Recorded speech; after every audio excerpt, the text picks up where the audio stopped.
So, yep, gonna do a quick live. Hoping people can jump on that can help with the discussion on frequency.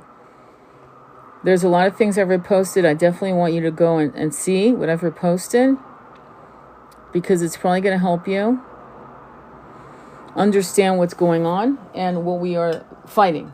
What I mean by fighting, what we are not consenting to anymore. And so this particular live is about not consenting to anymore. And so this particular live is about frequency.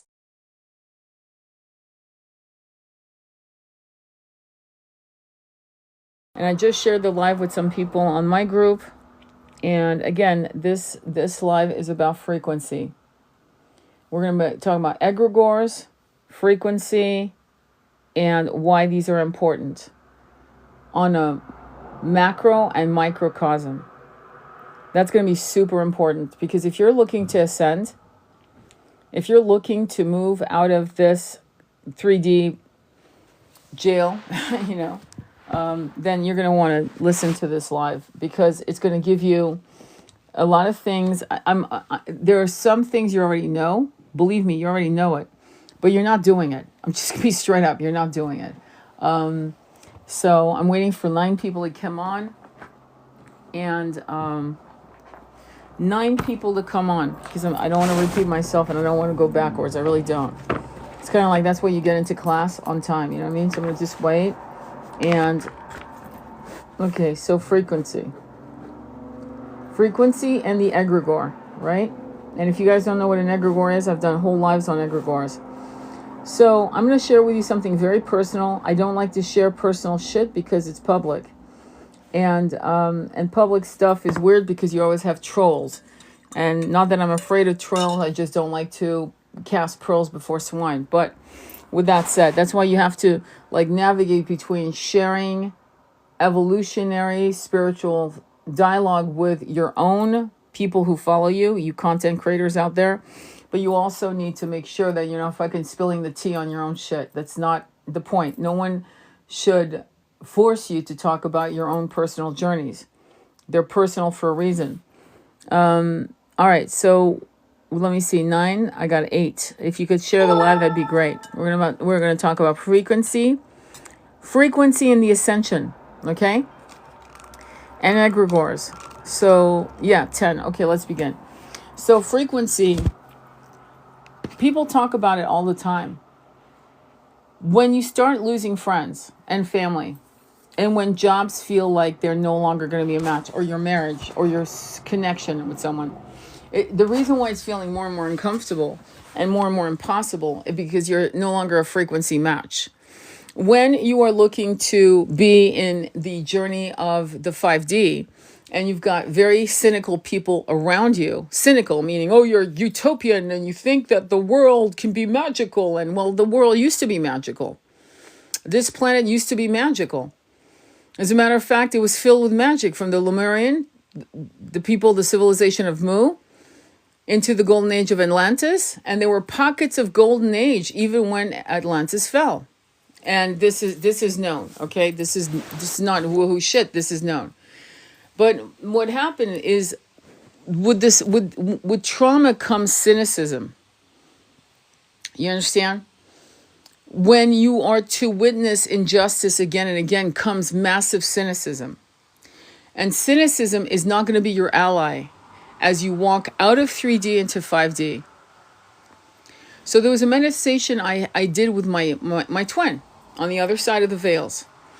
And I was doing this meditation. Of course, we always have trolls, so hopefully people can block him. Cynicism, yes. Let me wait until I see people I recognize, if you don't mind. Thank you, Jennifer. You're here. Hang on. Hang on for a quick second. Let me do something real quick with you. You're a moderator, right? Okay, so anybody that comes up with any bullshit, please block him. I don't have any fucking patience for bullshit. Okay? So if you want to come here and troll, keep scrolling, my friend, because you are dealing with the wrong chick. You are dealing with the wrong, just I don't have patience. Okay, just block them. I don't want to hear any bullshit. I don't want to fucking figure them out. I don't want to explain it to them. I don't give a fuck. And you know me. Okay, so let's move on. So what we're going to be talking about is frequency and egregores. And I just spoke about frequency. Hello, I'm napping and listening. Okay, cool.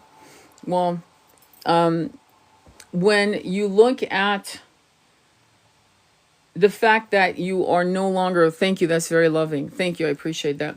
When you look at your friends, quote unquote, I'm going to put in quotation, friends, when your friends were your friends when you were asleep or half asleep, and they tell you that you're changing because you do not consent to the bullshit on multiple levels, and you become more sure-footed and confident in that you won't take any shit. That could be simply you saying, yeah, that doesn't feel comfortable to me, or no, I'm not going to the Christmas party for the business, or, shit like that. Like not playing games anymore, like not being in a fear. Because let's be honest, okay? Half of you have gone to Christmas parties for the office.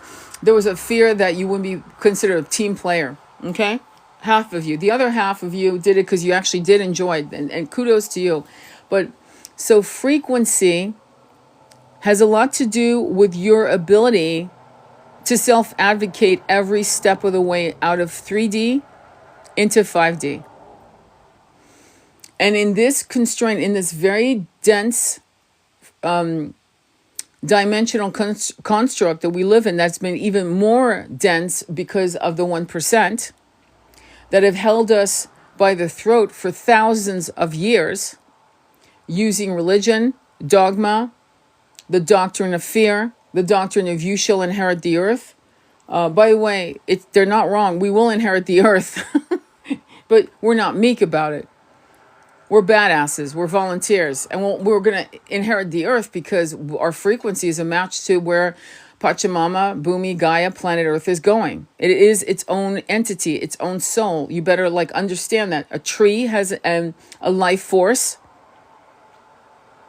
and the planet is a feminine energy of a life force. All of us who have done ayahuasca all agree on one thing: if you really took the medicine, not some concoction some idiot calling a shaman gave you. Because unfortunately, I have people I know who thought they took ayahuasca, and from what they told me of their little, I went, yeah, I don't know what the fuck that was, but that definitely was not ayahuasca. So when you take it, we all agree on one thing: it is a feminine presence. It is Pachamama. And so the frequency of Pachamama is no longer in line with the pure evil, just pure, the kind of evil most of you can't even wrap your head around. It's not self-sustaining. It's actually it's a lot easier to be in a peaceful, loving vibration that is self-sustaining, where that kind of intense evil, sadistic evil is not. It's actually quite exhausting, ironically. So you don't have to fear. But the egregore that you need to create with us who, in my group, my little team, my little tribe that I have, and it is the egregore of the new earth. And no cynicism is going to assist you in this. If you're cynical, then maybe this is not the life for you. In fact, my whole entire content is not for you. Because cynicism is why people go on these tangents of looking at buying books on manifesting, and they fail. Because the machine in the back of their brain, the monkey mind, the false ego, is looping like a tape, telling them as they try these new concepts that they call new age, which is really ancient wisdom, isn't going to work anyway, and you're wasting your time and you look foolish doing it. That voice, yeah, you're not going to win. You're absolutely right. It won't work. Not for you. Never will it work for you under that consciousness of cynicism. It can't work for you. It's clashing. It's literally, you're hitting the wall. So before you start looking to manifest, be honest with you. Are you cynical? Because if you're cynical wanting the 5D new earth, you're barking up the wrong tree. It's not happening for you. Not because you're a mean person, but because for your frequency, the way you think, the way you allow yourself to think, precludes you from winning that Willy Wonka golden ticket. It's not coming to you. So cynicism has got to be, in fact, cynicism has got the egregore of manifesting exactly what your monkey voice is telling you. You'll never win. You never win anything. You're never going to accomplish anything. You're never going to finish this book. You're never going to finish this project. That cynicism, that monkey voice, is an egregore of your own making that will create exactly what it says. And you will think, see, I was right. Like something to be proud of, something to be excited about. And frequency is going to take you into 5D is not a match to that kind of thinking, clearly. And that's what people don't understand. It's actually funny. Let me see any comments so far. So hello. Okay, so I'm kind of, you guys are okay. Any questions or comments on that? I just want to make sure that I'm reading I don't want to miss any comments. So there are exercises beyond the veils that apparently we do. I didn't know this, by the way, until this morning when I did a meditation to connect with my twin. And he took me by the hand and he said, there's this vortex. It's like a suction, and you are dragged into this, like, it feels like a slide going really, really fast. And you go in, and then people are floating. Souls are floating. I wouldn't say people, souls are floating. And it was funny because some people were really like connecting with their person, their twin, or their divine eternal consort. And they were floating together at the same thing. I wasn't. He was holding my hand, and he said, you have to match my frequency. And I was like, I thought I was. And I started falling, and he grabbed my hand, and brought me back up. And we were laughing. And then suddenly he kissed me on the lips, and it was a passionate kiss. And suddenly I was a match to the frequency where we lifted and we were buoyed in the air, if you will. And then he pulled away and said, do you see what I mean? That's the same frequency. We were together, bonded by our lips, right? And so you see what that is? We are on the same wavelength. Then he kissed me again. And he said, do you see that? He said, now try it again without that nectar, without the nectar of my kiss, our kiss. Do it again. Do it on your own. And I was like, almost like not nose to nose with him, but almost like floating, bobbing in trying to focus my frequency with his. He said, this is a fun exercise that we actually do on the other side. I said, this is a game? He goes, yes, it's a game, but it's a game. It's a training game. It's one of the games that we learn when we come and we drop our bodies to understand how to get to the highest frequencies possible. So that when we incarnate in different planets or dimensions, we're not a match to any lower frequency, like reptilian frequency. Does that make sense?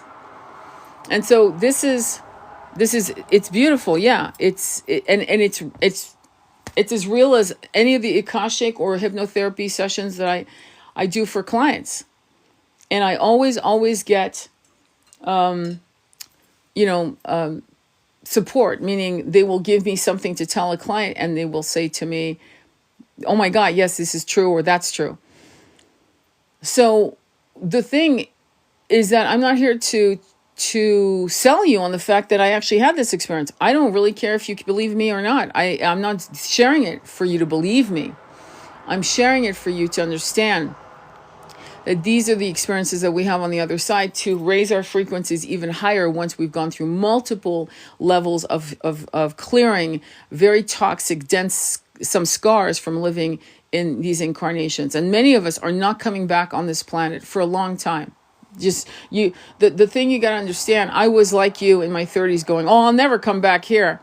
And I repeat myself, but you won't come back here. Many of you who are already in 4 or 5D toggling between those two consciousnesses, you're not fucking coming back. That's not the conversation you should be having with anyone. The conversation you should be having with people, because you're wasting your time. What you should be having is a conversation of what is 4 5D? What does that look like? And there are people, like I have a client who is so cynical and so 3D, 4D. What does that 4D mean? It means you believe in reincarnation, you believe in mantras, but you're still kind of an asshole. And that's not going to work. It's not a frequency match, obviously, right? And irreverence is not being an asshole. Irreverence is pushing against dogma. Irreverence is not being an asshole. An asshole is a cynical person that thinks they're a know-it-all. None of us are know-it-alls. The more you know, the less you know. And I proved that reading from the Emerald Tablet. And meaning, I urge you all to get a copy of Billy Carson's Emerald Tablet, because he has footnotes, he's brilliant, he's awakened. 10 years ago, I was completely revolted by Billy Carson, just so you know. And his eyes have glimmered and shimmered in the last 2 years, ever since he's in union with probably his twin ray, to be honest. Okay? So the divine counterpart is very much an important aspect of our awakening, whether they're in the body or not. Okay? Cynicism also hits people when they lose their beloved, right? The beloved dies. And so suddenly women or men become bitter. That was never the point. Sometimes we have to pass away to finish our own healing journey that cannot be done here. It's impossible to do it here. I mean, fuck. Look at the bills you have to pay. Look at all of the illusions and distractions that are thrown at you. How the fuck are you going to do some deep somatic healing if you're in a body that's being trapped in the matrix? Some of us, in fact, that's why sometimes death is the healing, meaning it's time, there's an expiration date for all of us. That's not to promote self-harm. Don't confuse the two, because they're not the same. Self-harm means that you're breaking your contract with yourself and your guides and your soul team, tribe, and all of that. And that's, I'm not going to go into it because, again, this is TikTok and they have a fucking trigger, okay? But common sense, use your common sense, okay? Any other questions on that? Any questions? You guys are saying one words, and I don't know what you're saying. That made me tear up. Absolutely lovely. Oh, thank you. Unknown. Okay, so that must be your name is all I can say. Or no, your dot. Okay. So let me see. So what's happening right now in Gaza, what's been happening in Gaza, and I'm going to say this because it's important. I just posted some videos, which I really urge you to listen to. Please wake up, listen to it. A beautiful person, Jewish for Peace, a person who is Jewish, was just arrested in New York for being pro freedom of humanity. Okay, when they say never again, they didn't mean never again for just these people and fuck these other people. That's not how it works. Angelina Jolie posted something about 2 years ago where we saw her awakening, where she said that she realized what the UN was all about. Please look for that. Angelina Jolie speaking on the UN. Listen to how people are waking up. Okay, don't think every person who's a celebrity is a piece of shit. Most of them are, don't get me wrong, but there are a few of them fucking walking out of the matrix going, what the hell, rubbing their eyes going, what the hell was that? I was in a coma, right? And I find it interesting that we are having a collapse that is happening. And the last thing you should be afraid of is the collapse. And so that will be a frequency mismatch to 5D. You cannot be afraid of what's collapsing. You cannot be. Do you understand? The revealing, the revelations, oh my God, what a word, right? The revelations that are being shown to you are for your greater good. And you have to understand that in our personal soul's growth, every one of us, it was very uncomfortable, very, very uncomfortable as we had to excavate our shadows, and changes are uncomfortable. It's funny how corporate America used to do that to us, right? They used to all make us read the book, Who Moved the Cheese, about the little mice. And because honestly, that's how they saw us, as mice. And trainable. Okay? Trainable. Like Pavlov's dog. The test, right? Anyway, so I find it interesting that we need to now do it for ourselves. And so you're going to be very uncomfortable. But the last thing you want to do is be afraid. If you believe in Yeshua, then lean into Yeshua. If you believe in Mary Magdalene and Yeshua, lean into Mary Magdalena and Yeshua. If you believe in Mother Mary, go ahead and do that. If you believe in Krishna and Radha, do that. If you believe in Allah, then do that. Do what you need to do. If you need that, then do it. if you, like me, believe in all of them and the Galactic Council and the Divine One, and Thoth, because now I really believe in the Thoth, the Atlantean, and I call him in now. I call in my archangels. We have a fucking massive team, and in that team of the ones I've just named is a microcosm of the actual members of these light beings that want only the best for this planet, only the best for all of its occupants. But we're going to have to be honest about the abysmal, not dark, pure evil that's going on the planet right now, concurrently with our awakening, which is earth-shattering, really. We're seeing it in real time. We're seeing what happened with the Appalachian people. We're seeing what's happening with the hurricanes. We're seeing, we're being told all kinds of shit, like global warming, without the footnote of global warming because you've been fucking with the weather for the last 70 years. Is that what you're talking about? Because that's ultimately what it is. Well, we've had history of global warming and ice ages and this and that. Yeah, we're talking about the very beginning and the makings of this planet. But we could have bopped along in very abundant centuries without any trouble had they kept their hands off the triggers. And they're doing the same fuckery that the Atlanteans were doing. So, surprise, surprise, you saw what happened to with Atlantis. So what I want you to know is that the frequency match is you being in complete blind trust to the all, to those light team members, and you can just cling to some or cling to all of them. And when I mean clinging, I don't mean in a weird, desperate way. I mean just leaning back towards them, saying, "Look, I'm feeling fright. Give me more strength," so that fear is overwhelmed by love and by trust and by surrender and knowing that the greater good is upon me. That kind of thing. That's going to be really important for you, because if you literally allow what you're seeing, okay, I'm seeing a lot of shit you don't even know, shit I can't post, okay, but that doesn't mean that I'm not in complete faith and strength in my purpose in walking into my own ascension, my own personal journey. The weird new age rhetoric of, don't get involved because they have, it's karma and there's polarity and there's that's toxic bullshit psyop by God knows who and God knows when during the new age movement. I have my own theories, but maybe you have your own as well. There's a lot of weakness and cowardly behaviors that are sold as new age, and it's not new age. It's just, let's just call it for what it is. There are people who are cowards, banging the drum of new age and turning their backs on injustice. That's not a new age philosophy I want to ever follow, ever. So I am going to invite you to understand that follow ever. So I am going to invite you to understand that the new, and first of all, understand who created the new age. I repeat myself again: Blavatsky, Aleister Crowley, and some other of the little thug group, okay, created the new age.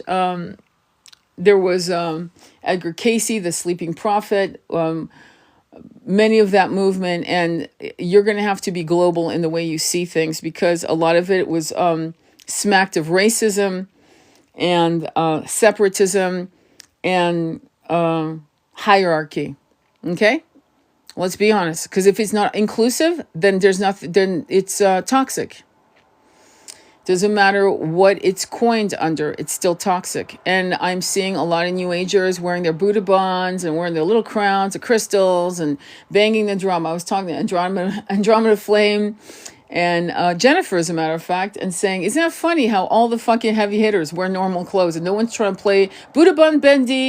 And Jennifer, as a matter of fact, and saying, isn't that funny how all the fucking heavy hitters wear normal clothes and no one's trying to play Buddha bun bendy, I got tattoos and I'm just this and that. No one's fucking dressing up for the role of, I'm going to teach you fucking massive, important, esoteric shit that's going to change the way you think and the way you see the world.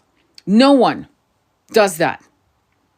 Okay? I'm not saying don't wear fancy high priestess shit for your own enjoyment, but when you know you're about to influence people, you want to keep it real and you want to keep it simple. You're not here to sell them on how you look. You're here to sell them or bring them, not even sell them, bring them to their own knowledge through things that will resonate into their own heart chakra, heart, or bring them, not even sell them, bring them to their own knowledge through things that will resonate into their own heart chakra, heart, third eye, like a little snake, kundalini. And when you hear a lot of things like Kundalini, I opened my Kundalini, I'm now fully Kundalini awakened, that's bullshit. Because people who've really, really opened their Kundalini to its full force, many of them have gone insane. Kundalini awakens in moments, of flashes of lightning. Imagine a lightning bolt just staying there and staying there for hours, for days. You're not going to be right in the head. So Kundalini is spoon-fed to us. Let's be honest. Let's understand how powerful Kundalini awakening is. And so when people are selling you all kinds of, I can open your Kundalini, they can help you decalcify through energy work, but the rest is up to you. I can give you a shower. I can wash your hair. I can blow dry your hair. But in a week, if you've done nothing else to take care of it, you're going to stink in a week. And then what? Am I supposed to come back and do it for you again? Or will you go and take care of your chakras and your Kundalini awakening on your own? Does that make sense? If somebody is not teaching you how to do it, and they make it look like only they could do it for you, you've got what I call codependency. Meaning you can't, so it's like me carrying you to the woods and in my arms and giving you the impression that you actually can't walk up that hill on your own. That's a problem. Be careful of false prophets, my friend. They abound. They are everywhere. And you're going to have to be very discerning. And you cannot be discerning if you're not doing your own chakra work on the fucking daily, all your fucking chakras. And doing your mantras to control your monkey mind. That is how you actually come into a frequency match where you can step into a meditation, people like me, and call out to the one who has crossed over, your most beloved, for example, and have conversations. It's not a mystery, my friends. It's a frequency match. You see what I'm saying? It's not somebody who's higher, who's more enlightened than you at all. It's a frequency match to the ability to open the veils. That's why it's important that you all do it, or else we're kind of fucked, because we need at least 1% of us to do this work on the daily to create the new earth. I'm not worried to be, and this is me being very selfish for a minute, I'm going to explain to you why. Because when I drop my body, I'm already not a frequency match to loop back into 3D. So I'm not worried about coming back here. I know it's already been shown in multiple waves of journeying with plant medicine and my own meditation and my own meeting with the Galactic Council. I'm personally, and many of you aren't coming back. My job isn't to create a 5D, beautiful frequency, new earth planet for myself. I'm closer to the end of my life than it's for people like my son, for young people like you, to enjoy the benefits, the fruits of your labor. Does that make sense? And that's why gardeners, good leaders, good trusted shamans plant things that they will never enjoy. The fruits will never be enjoyed. They plant it for future generations. That's the mark of a person who really gives a shit about the greater good. And so when I ask you to, gather your powers, like an angel gathering its wing around itself to kind of cocoon into itself, to focus and to transmit information from the divine, and then to open its wings up and then to fly and to go, yes, I own this power to create an egregore that is explosive, that implodes the word evil. Doesn't even, the word is so weak compared to what we're seeing. It doesn't encompass what it is, what we're seeing in real time. But that I am now in my power to claim the new earth, and as this collapses, the new earth, it's like wildflowers, like a domino effect of the new earth, and as this collapses, the new earth, it's like wildflowers, like a domino effect of wildflowers, just grabbing and taking full control. There's no longer a split of absolute hell on earth and absolute heaven on earth, because you've had your nectars. Believe me, let me tell you something. These people in a southern part of this country, Tennessee, in particular the Appalachians, because there's still people who are being found, gone, their lives ripped out of their hands. And there are people right now fighting to survive one more day in Gaza. Every hour, every second could be them living or them not living anymore. So what you're experiencing right now is heaven to them. Pure heaven, to just go in getting a glass of water, pouring water into your plant, making a cup of tea, taking a hot shower alone, going to the toilet that has been used by 100 people before you. This is heaven, pure heaven. And the 1% who are in power right now are making sure that this continues as it has continued for hundreds of years. And it will not, if you have the strength, the discipline, and the character to claim the new earth and to say, I do not consent, and to repost videos like the videos I'm reposting on Facebook. Be unapologetic. Oh, I may offend someone. Time to fucking offend. We don't have time for diplomacy. The only diplomacy we owe is to each other as tribe members, to create the new earth, to escort as many as we can out of this fucking shit show into the new earth. And so that's why I started out with cynicism has no place here. If you can't figure this out, if you can't wrap your head around this because you are cynical and because it's always been, well, then I'm going to tell you something. You need to take your baby steps of going to hypnotherapy, past life hypnotherapy sessions. Have many. Have at least 5. Go into deep sound bath. Look up for yoga studio that offers sound baths so you can get some somatic healing. Go into doing 1 or 2 Akashic readings.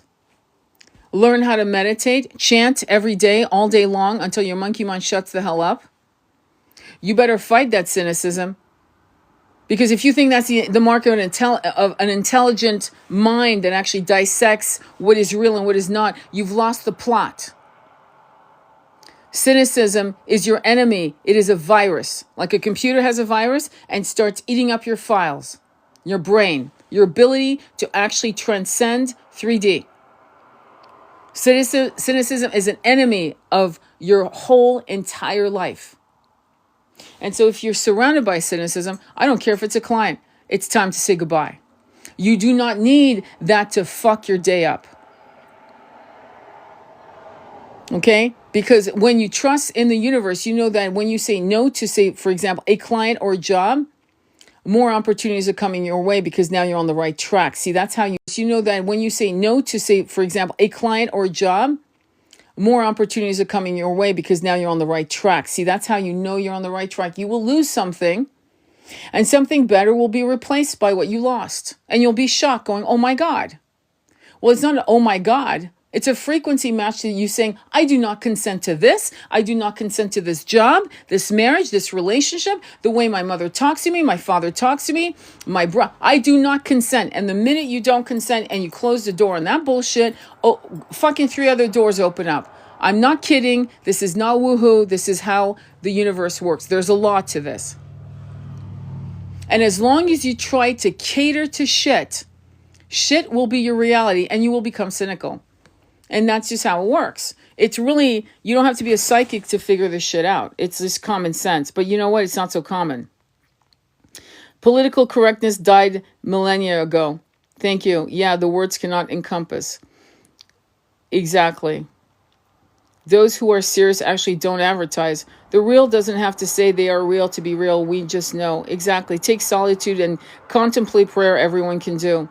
Yes, prayer, meditation. So many charlatans. Look into the people's eyes. See if there's a spark of truth. I truly value that, and is why I'm drawn to your content. That's very kind. Hey, family. Okay, pride is from ego. Yeah, pride, there's confidence and pride. I did a live a few days ago, but I'm gonna share it with many of you weren't there, so I'm gonna share it with you. Confidence in your validity to give yourself self-love doesn't come from how you look in a bikini or a swimsuit. It doesn't have anything to do with how small your waist is or how big and muscular you are as a man or whatever, as a woman, right? That is what has been given to us to annihilate our ability for real self-love. And real self-love is valuing your soul and going, my God, my soul is multidimensional. My soul has had these incredible incarnations. My soul is immortal. My soul can manifest whatever I want. The delay is caused by my monkey mind and its cynical chattering. My soul is good. Am I evil? No. Have I been evil? Well, I remember that past life, but am I that person now? No, I'm not that person anymore. Then am I evil now? No. Do I have shadows? Yes. What are those shadows? Jealousy. I've stolen. I've envied. I've gossiped. I've said something I shouldn't have said to someone and it hurt their feelings. And I did it to hurt their feelings. Those are shadows. Those are shadows. What we're seeing here, what's happening in Gaza and Congo and those other parts of the world, including our own, where we saw, the delay in our own government to aid and to assist and to recover people who were still alive, and the delay was so long that they're no longer alive. That kind of evil. Yeah, that evil. I can't even wrap my head around that evil. It's the kind of evil Genghis Khan had. It's the kind of evil many Roman generals had. It's the kind of evil that many false leaders have had. And we know, we've all studied history, so we're not completely, clueless. That's the evil that you can't wrap, it's you're horrified by it. So none of you right here hold that kind of evil in your consciousness, in your body. It's not part of your day-to-day. You can't even wrap your head around that kind of shit. And so what you're dealing with is shadows. So with that said, how hard is it to self-love yourself knowing what I just said? And the shadows are egoic frameworks, some scars from many incarnations that can be healed, annihilated, destroyed, dissolved, pulverized, however you say it, however you do it, it doesn't matter. But is your soul not worthy of your own love and your own respect? I would say, yes, it does. That's all you need to love. What you see in the mirror is a temporary vessel that has no bearing on your value. If your eyes are tiny, if your mouth is thin, if you have a gobbly neck, even if you're beautiful or in your mind ugly physically, it is a temporary vessel that has no mark and no bearing on the value of what you carry, your soul. And the divine, the all, and anyone who loves you, and I don't mean that in a politically correct way, people who really see you, see how magnificent your soul is. its own little personality, its own funny little sense of humor, its own little naughtiness, irreverence, its particular characteristics that are unlike any other soul. That's what you need to love. And this idea of how you look is how you are, is your value, is a psyop. You know, it's really interesting that this would have been shown. And boy, when they realized that we actually valued the way we looked, boy, they fucking leaned into that. They had us consume creams, potions, makeups, suits, and Rolex watches and sports cars so we would look like we were worthy to be loved. And they knew that that kind of running to be loved, running to love ourselves, running by what we outwardly look like and owned, that's a psyop move. Believe me. And if you don't believe me, look at how they had pregnant women smoking cigarettes. Just saying.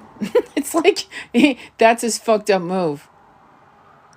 Read Aldous Huxley's Brave New World.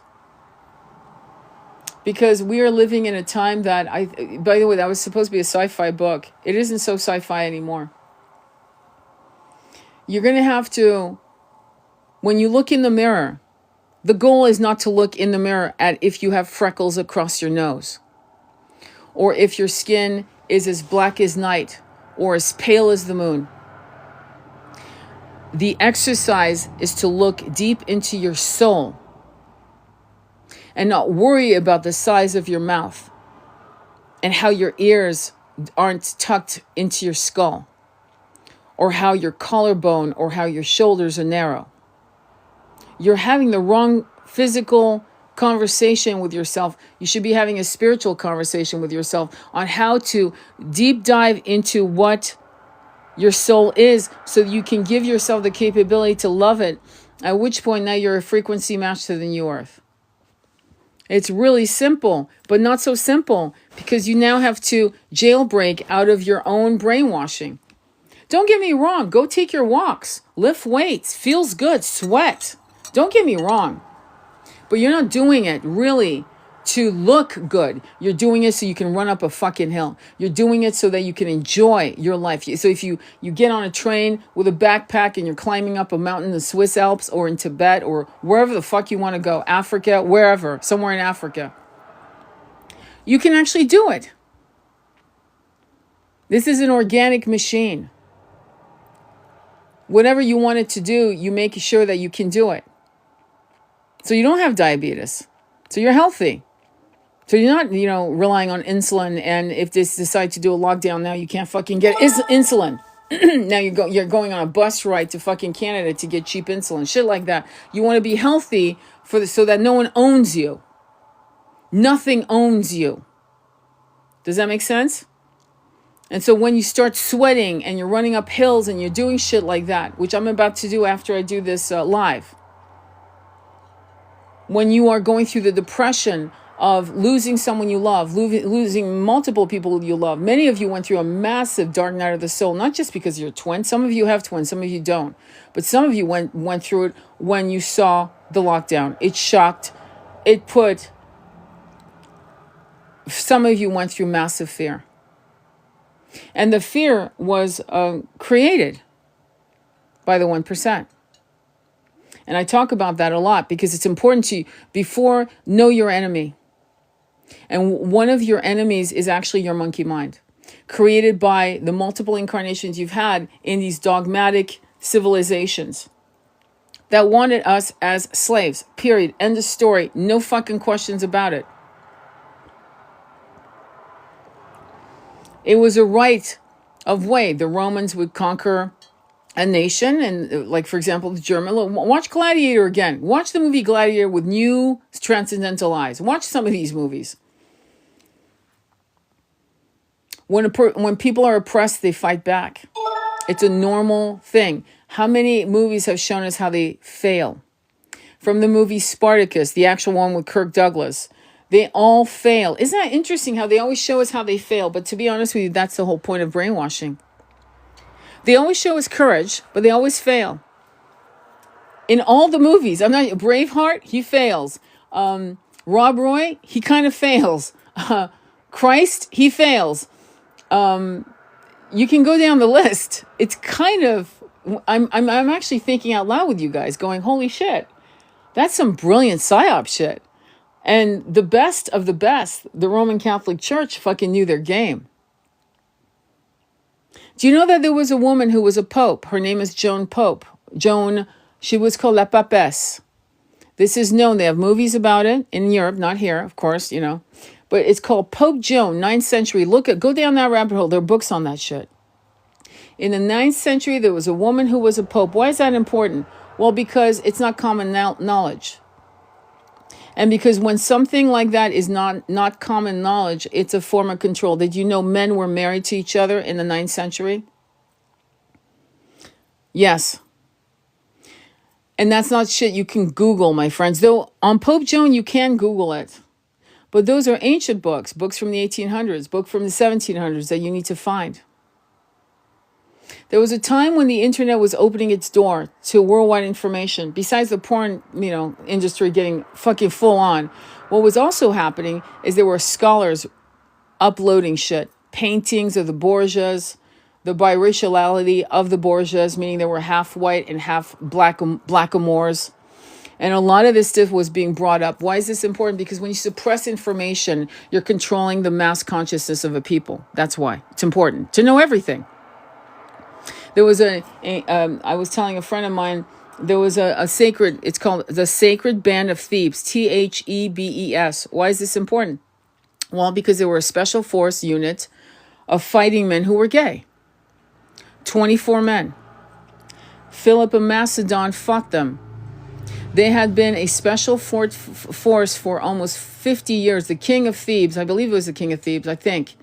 I might be wrong on that, but I remember reading that he had decided that the best warriors he could have are men who loved each other and would never run away on battle. So he formed the Sacred Band of Thebes. They were like the Green Berets. And when this massive battle came into play with Philip of Macedon, which was Alexander the Great's father, he had heard of them, right? I mean, they were famous all over ancient Greece. And he said, show me, where did they fall? And he went, he was led to them. And he saw them piled against each other. Not one of them had given an inch to of his own army. And the story goes that he started weeping and weeping and weeping at the loss of these men, these brave, amazing men. They were gay. When we oppress truth on a collective mass scale, we create a separation, a divide and conquer mentality. And now, thank God, the new archaeologists who are spiritual archaeologists and Egyptologists and so forth, anthropologists, are refuting the 17th, 18th, and 19th century scientists who created the shit that brainwashed us into this particular timeline. You have to seek out the information. You're going to have to go look for it. If you read the Emerald Tablet by Thoth, the Atlantean, who was from other planets, by the way, you're going to recognize a lot of shit you've read in some of these holy books. You're going to start crying. Because you're going to start realizing, my God, but I've really been lied to. And I've been lied to in all my incarnations. When I was a nun, a monk, in the European level to the Asian level, when you're a monk or a nun in Japan or Tibet or whatever, there were things that are being suppressed to keep everyone in a place of a cattle mentality. Cattle. And so these things that I'm telling you is to help you get into a frequency match to New Earth. It doesn't just, no one's handing you the baton. Oh, here's your Willy Wonka ticket to the 5D train. No one's doing that. You're going to have to do the work. And the work is research.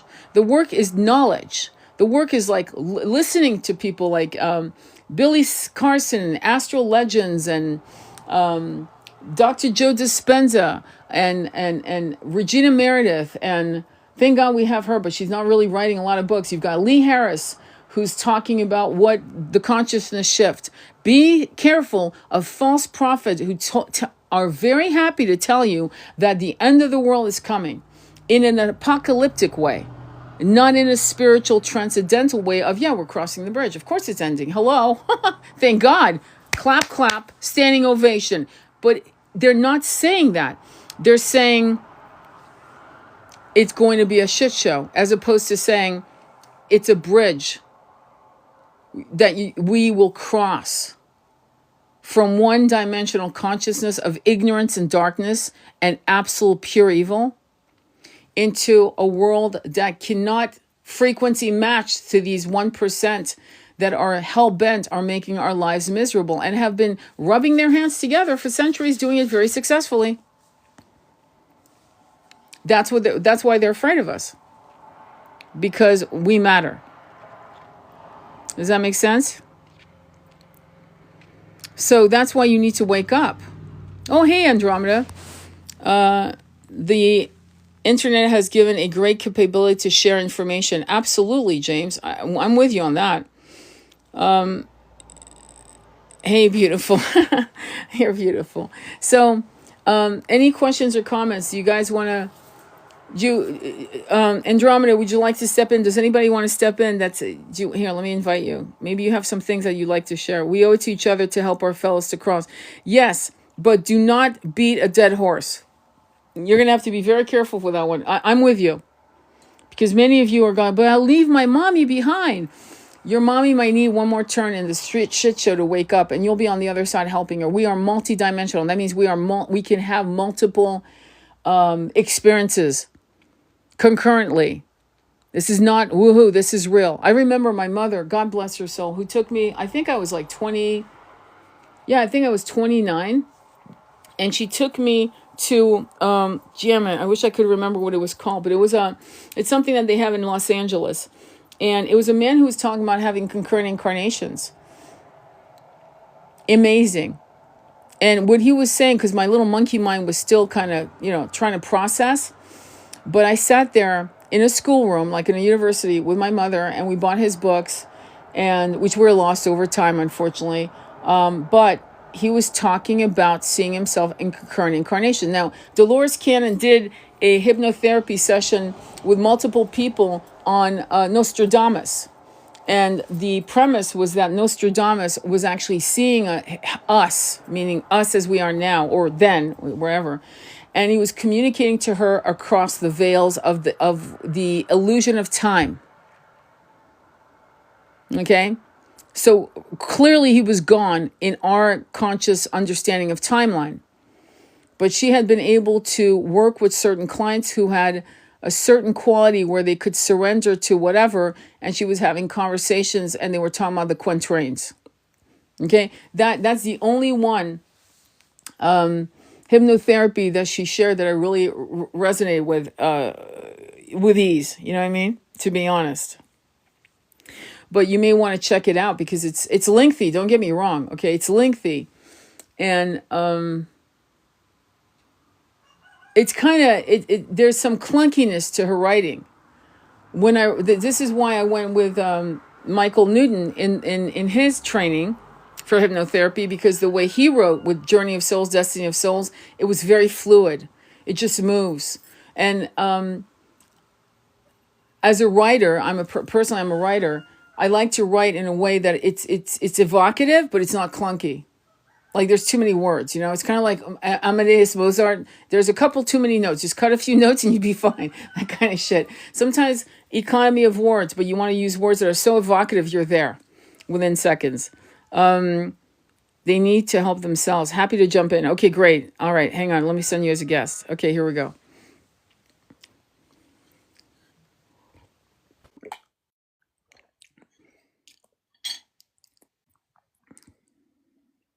Oh my God, come on. Oh, yay. Hi. Hello. So what are we talking about? So we're talking about frequency match and the egregore of the 1%, and how we just need to love ourselves as souls and not look in the mirror and get caught up with how we look, and really look within ourselves. And that's a battle of the ego, because we've been trained to to, especially in the last 75 years, to only be the concept of self-love is love yourself, but the push has been love yourself in the mirror, right? Like find parts of yourself that you love, right? Which I've talked about on another live, but think about it, because I'm getting a download again. Think about all, especially women, us having bulimia, anorexia, the looping of the monkey mind, putting us through that, and distracting us from the actual honest to goodness business of ascending, which has nothing to do with your fucking body in a sense, but I mean, to still enjoy being strong and powerful, by, doing what you want to do, but in terms of lifting weights, whatever. But the point is that we're so caught up in how we look, not only to ourselves, but to each other, that we've missed the point of how to self-love. And we think that self-love starts with how we look, and it starts from loving our soul in its own entirety and honoring the soul for its incredible magnificence and its ability to have gone through all these incarnations basically unscathed. It's been dusted up and it's got clunky shit on it from some scars from all these incarnations, but that's easily remedied if we just do the right thing. So it's about frequency match, ascension, and crossing the bridges. Anyway, go Yeah, ahead. you said something really interesting and important there, and that's about not obsessing about how we look. And our society has uh, created this, placed so much importance on how we look. And in doing so, it has told us, we have been told this is all we are, right? And the point about the ascension, the point about understanding the journey of your soul is that this body is not all you have. Yeah, All right, this body is a temporary vessel, and it's a vessel which will allow you to do wonderful things on this plane, and yeah, therefore it is worthy of respect. It is worthy of being honored, and it is yeah, worthy of being loved. This obsession with the physical keeps us in that mindset that this is all we are. yeah, And it's this mindset that we have to really break free from. Us when you break free from this concept that we are just flesh and blood, flesh, blood, and bone yeah, in this dense quote unquote reality. When you break free from that, you're kind of there, yeah, right? When you realize that you are a multidimensional being, you may well have concurrent incarnations on other planets or yeah, concurrent incarnations on this planet, that your soul has been through potentially hundreds of thousands of incarnations on this planet and on others, right. that your soul is the record of all that you've been through and all that you have come through. And the trials of this incarnation are just going to be more lessons for your soul. Yeah, But getting caught up in the physical is part of the programming. It's yeah, part of the amnesia of 3D. Um, and if we can break through that mindset, create the egregore of the newer, mm-hmm, right? mm-hmm. Um, and I'm sure you've explained already what an egregore is, but it's a In a sense, collective. without, Yeah, in a sense, what I mean. In a sense, by what explaining what it means in terms of the consciousness. But if you want to break it down, you're welcome to. But for people who don't understand, but everyone should know what an egregore is, because that's what's controlled you for thousands of years. So you definitely want to know what it means. Um, um, okay, go ahead, my love. yeah. So in very simple terms, an egregore is a collective thought that takes on a reality and an energy of its own. And every thought that you have creates energy. But if you think about the current egregores on Earth, the egregores of fear, the egregores of separation, the egregores of materialism, Yeah, right? Um, these these are the egregores that are quite prominent in our world on this planet.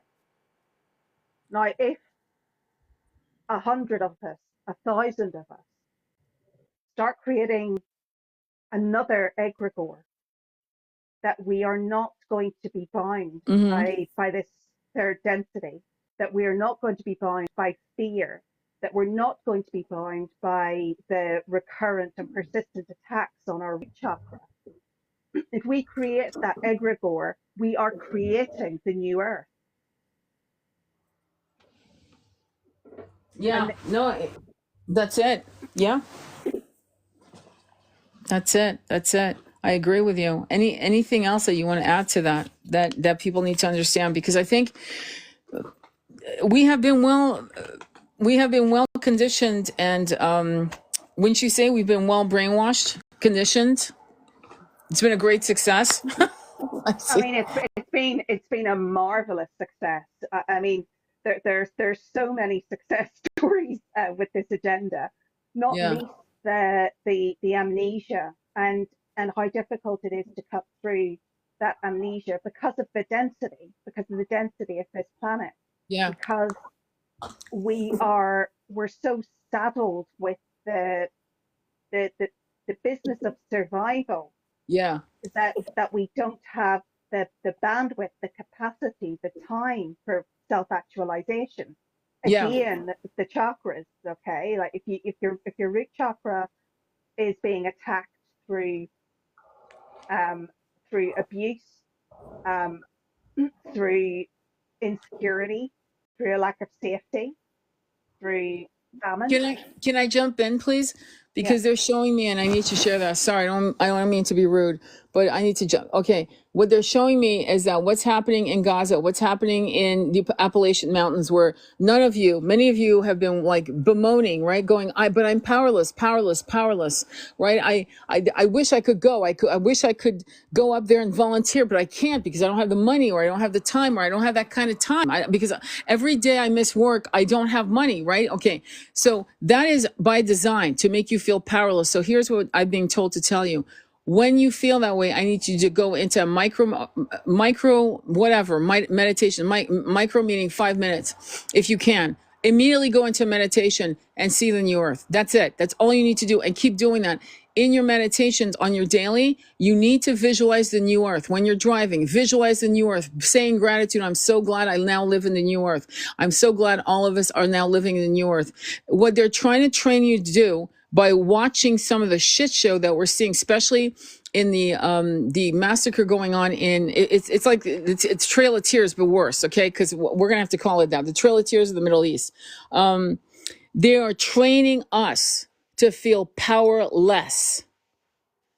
And what you need to do is step into the high frequency vibration. Many cynical spiritualists will say, oh, yeah, okay, yeah, that's going to work. Yeah, it fucking does work. Okay, it does work. Because again, don't forget, people have taken inoperable cancers and dissolved it from meditation. So it does work. So you need to go against the machine trying to train you into feeling powerless and go into your sitting position or cross-legged position. Go into a meditation and start visualizing the complete opposite of a new earth. Not you battling them, not you fighting them like Sarah Connor or the Terminator. None of that. None of that nonsense.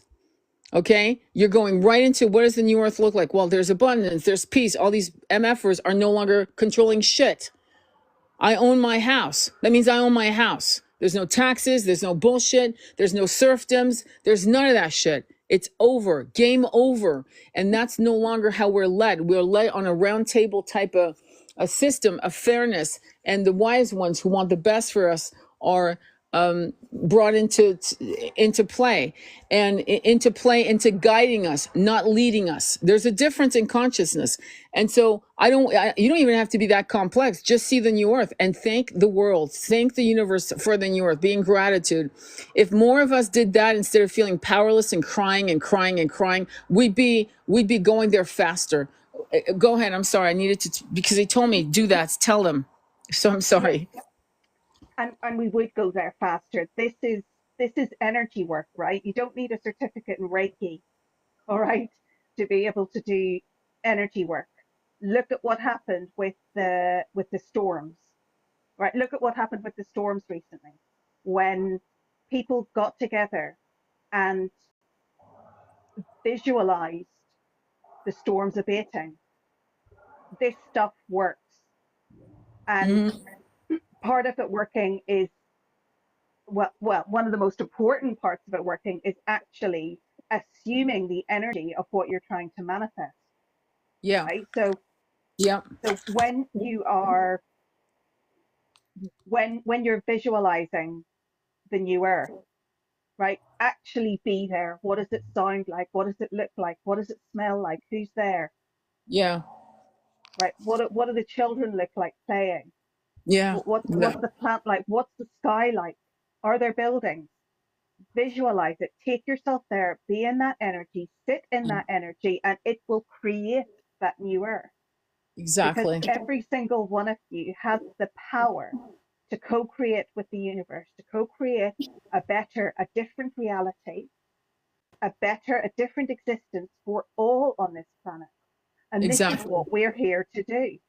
This is Yeah. why so many of us have incarnated at this time. You know, Exactly. this is not for the this is not for the faint of heart.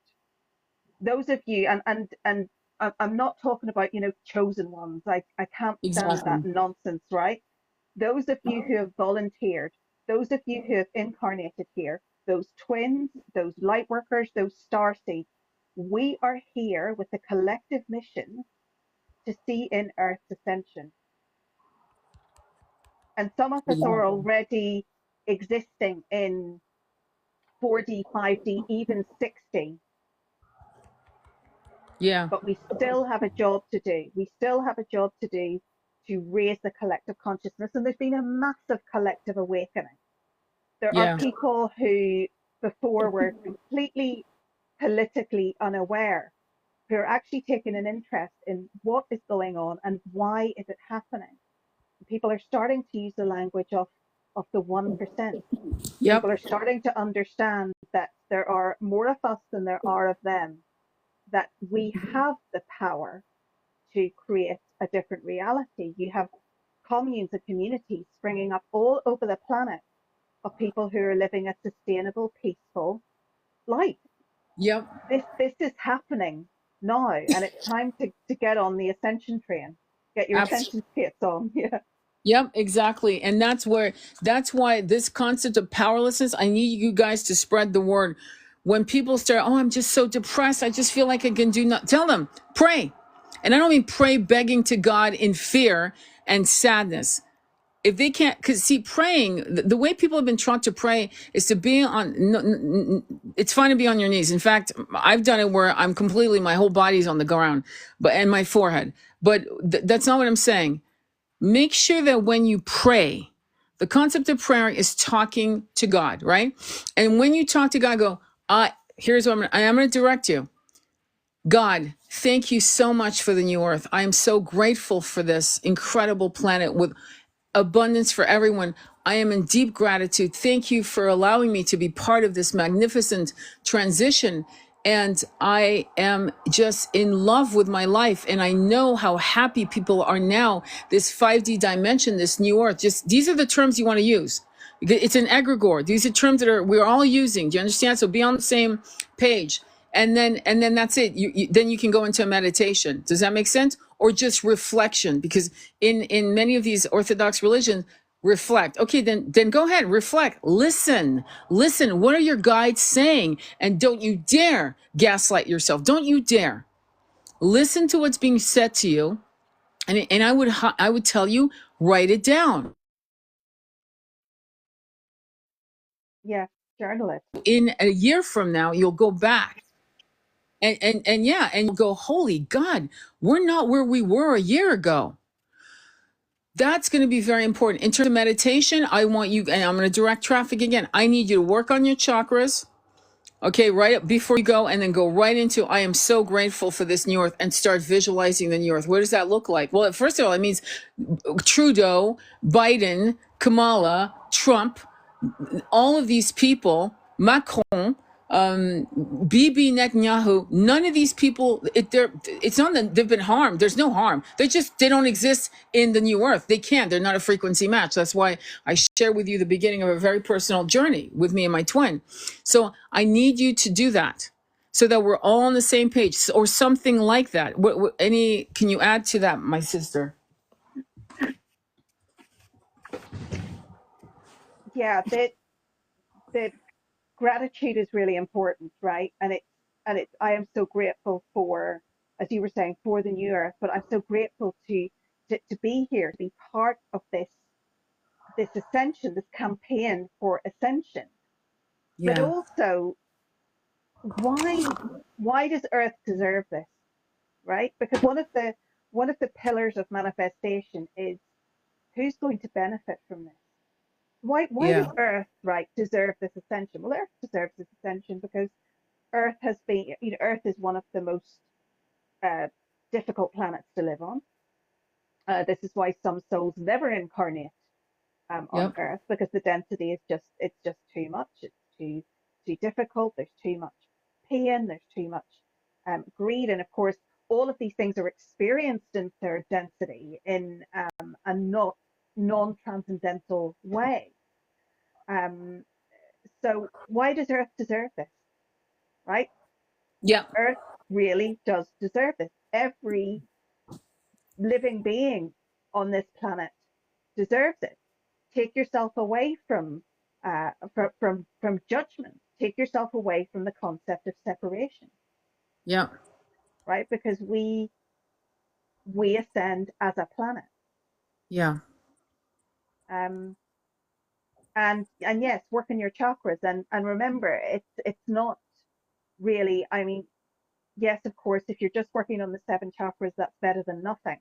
But it's not really good enough to just be working on uh, your seven chakras at the moment. You need to be working with at least the nine somatic chakras, including Yeah. the high heart and the Hara chakra. And the Hara chakra is key right now because the Hara chakra is one of your centers of unconditional love, but specifically unity consciousness. And Yeah. it's that unity consciousness where every being on this planet, plant, animal, human, every being on this planet is deserving of this ascension. The planet, Pachamama, is deserving of this ascension. Um, and yeah, visualize it, be in the energy, be Yeah. in the new earth, because that's how we're going to co create it. And some of us won't see the final ascension. Many of us will not see the final ascension, but some of you will. So those And of that, us who are yeah. not going to see it, Yeah. we're not doing it for ourselves, but we're doing it for everybody on this planet and Yep. also to fulfill our soul's mission That's right. while we're here. That's right. And that is not to pat us on our back or to congratulate us. This is what our missions, many of us who volunteered, our mission was to go through the fucking debacle of the first tier of incarnations, to go through all the multiple levels of shadows and evil so that we could finally come back for the final human experience, right? As a human being on this particular planet in 3D, to pull out, to literally jailbreak. We basically hacked ourselves out of the bullshit. Believe me, it's a hacking job. And the hacking job was we coded ourselves out of it. Do you understand? I'm sure you do, because that's how and it takes what? Discipline. It takes what? Perseverance. A hacker doesn't go into anything without perseverance and trying every key. Am I correct? So that's exactly what we had to do. And it is painful.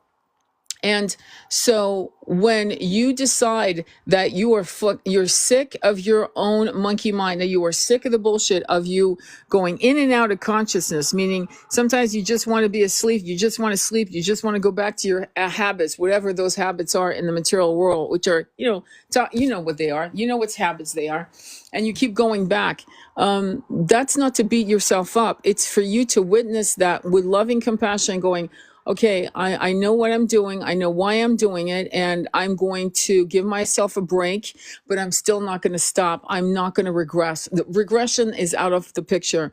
What I am going to do is realize I'm regressing for a moment in behavior, right? Addiction behavior, whatever that is. And I'm going to watch it. I'm going to have compassion, and then I'm going to gently re-guide myself back on the journey to my own liberation. And that's going to be really key here. It's not, if you regress in addictions or whatever, it is not to beat yourself up. That is not the point. This is for you to see, wow, this triggered the shit out of me. Like, this is really harming me, like to the point where I'm harming myself. And okay, so why am I doing that? And what is it about my own self-loathing and self-sabotage? And just be compassionate. You wouldn't beat up a 3-year-old. Don't beat yourself up. Just be hyper aware of it, unbelievably honest with yourself about it, and move and keep moving forward. I don't care if you need to take a break, take a seat on the side of the road of Ascension, and then get back up together. It's kind of like the El Camino. That's what they're showing me. It's kind of like the El Camino, you know, that walk, Andromeda. You know what I'm saying? You want to Yeah, expound on the yeah. El Camino so they know? No, you go ahead. You do it. Okay, so the El Camino, if I'm Yeah, correct, starts in Spain, I yeah, believe. Hence the El yeah. Camino, and it's actually it's a Catholic walk. It's a walk based on a Catholic pilgrimage, and Shirley MacLaine did it. My friend D Sunshine did it. He tried to do it a second time, but he did it.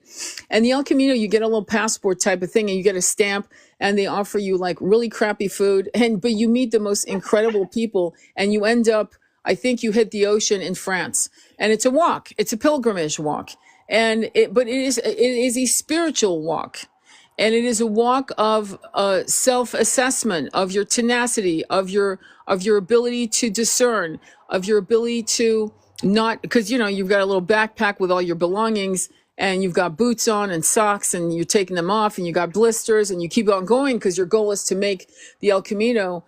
You want to succeed, right? And but you do take breaks. You might take a whole day off and get an Airbnb and go, fuck this, I need a real shower and I need to just sleep. That's okay.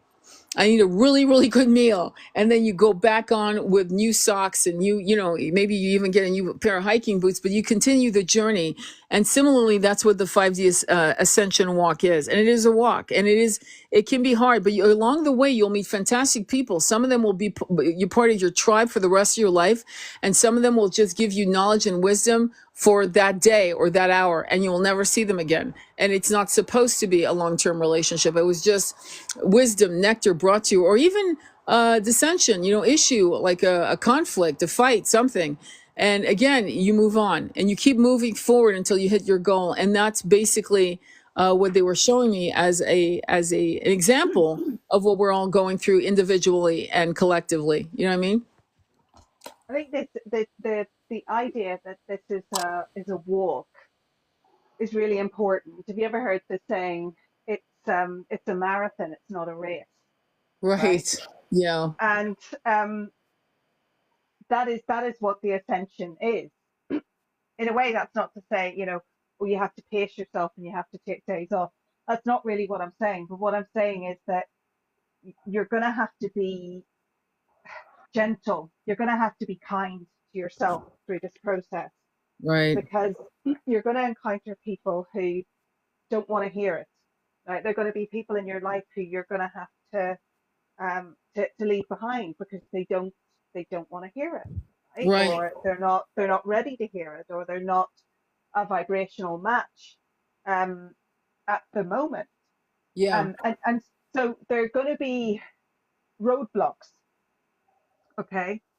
And if Yeah. there is someone who you love who isn't isn't willing or ready to Yeah. come with you, um, letting them go um, temporarily, because it will be temporarily, but Of letting them course. go temporarily can Yeah. be pretty difficult, right? It Yeah. can be pretty hard.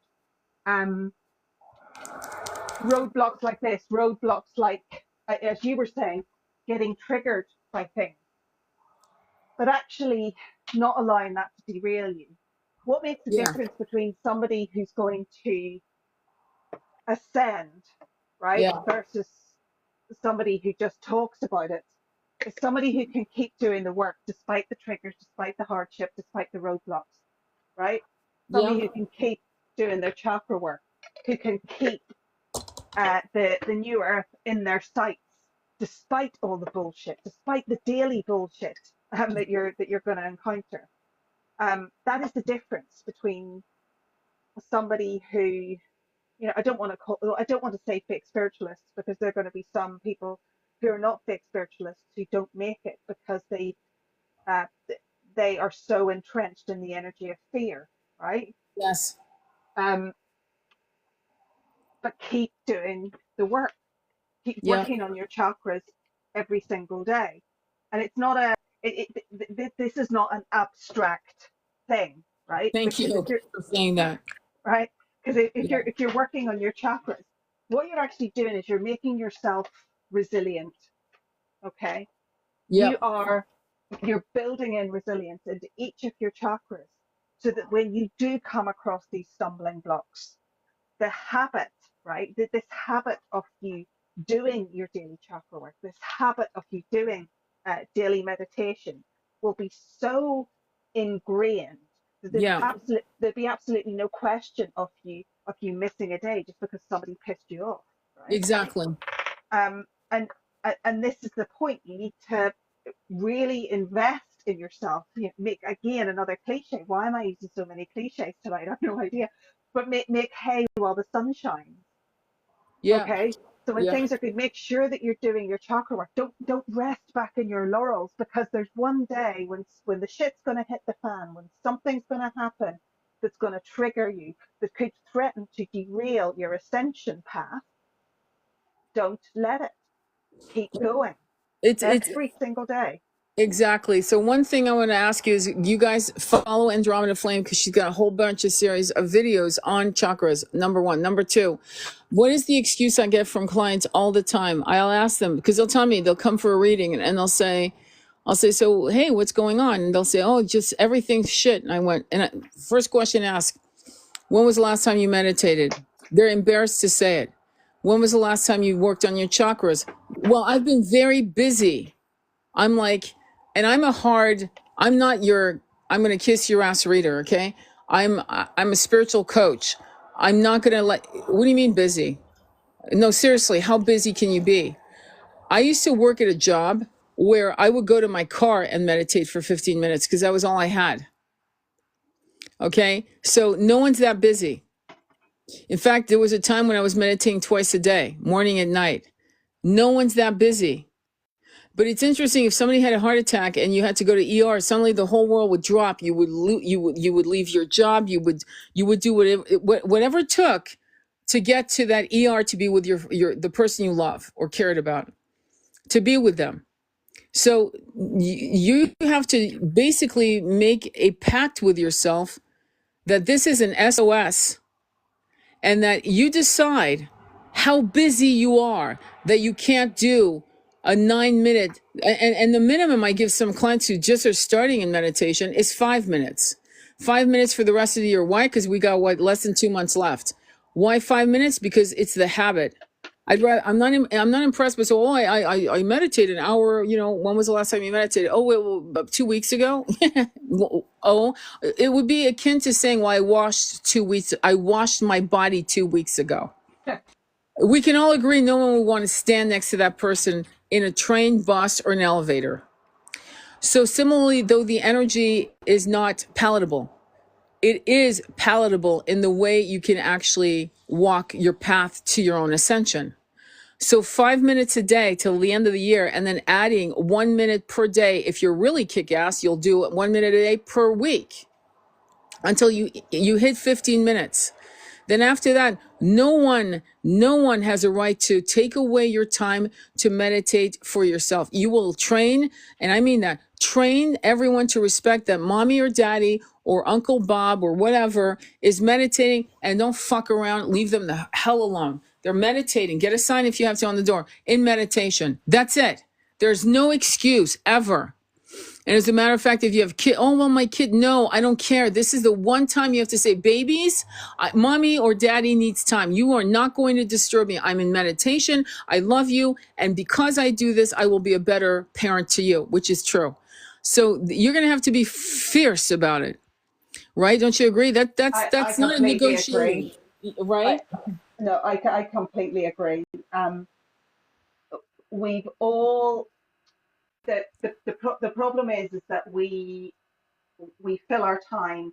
Think about the amount of time you spend, like scrolling on social media, Right. right? Or playing computer games, or Uh-huh. having like conversations for the sake of it, small talk, Right. right? None of that is going to aid your ascension. Perhaps with Nope. the exception of social media, if you're coming across very good spiritual content. But Right. the point is that we all have 5 minutes a day. Every single one of us has 5 minutes a day. Even if it means setting your alarm 5 minutes earlier, not hitting that snooze button, right? Yeah. We all have 5 minutes a day, and that investment in yourself is what's going to make the difference between you staying stuck in this 3D loop and potentially coming back to third density, reincarnating back into third density, or ascending. It is that much of a difference that little time is going to make, and it will become habit. It will become as essential to you as cleaning your teeth. Exactly. Thank you very much for that. Anyway, so I've got, I got stuff to do, and I know you do too. I wanted to thank you so much for being here. Can you give us, Beth says, I meditate in the shower. Energy flows, requires practice. Exactly. I appreciate your message today. Beautiful. Thank you, WaterBear. Thank you. Yeah. So, any last comments before we go?